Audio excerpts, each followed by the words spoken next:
এর ভিডিওতে তো তোমরা দেখেছিলে গোপোষণার জন্য ভোগ লাগানো হয়েছে আমাদের বাড়িতে। ষষ্ঠ সন্ধ্যার সময় কিন্তু পড়ানো হবে পদ্মপুরাণ। তো এখন কিন্তু প্রায় 7:30টার মতো বাজে। তো আমাদের ঘরে কিন্তু মনসার বইও চলে এসেছে। মা এখন ধান ধূপা দেবে, তারপর সিঁদুর দিয়ে তারপর কিন্তু বই পড়া শুরু হবে। আর জানো তো গত বছর থেকে আমাদের বাড়িতে বই পড়ানোটা শুরু হয়েছে।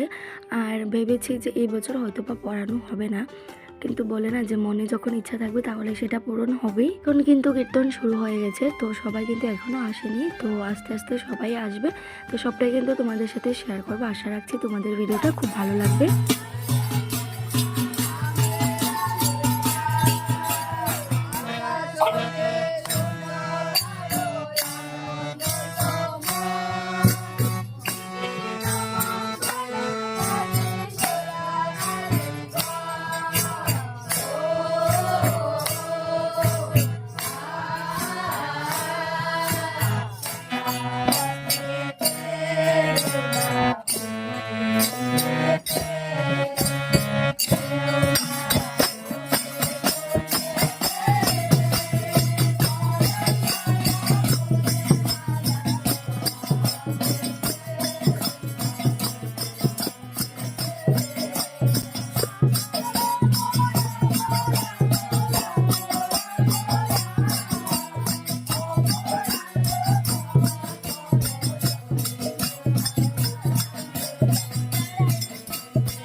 জানো তো মা যখন একদম ছোট ছিল তখন থেকে কিন্তু মা এইসব কীর্তন টীর্তন পছন্দ করতো, আর আমিও কিন্তু ঠিক তার মতোই হয়েছি। আমারও কিন্তু এসব ভালো লাগে।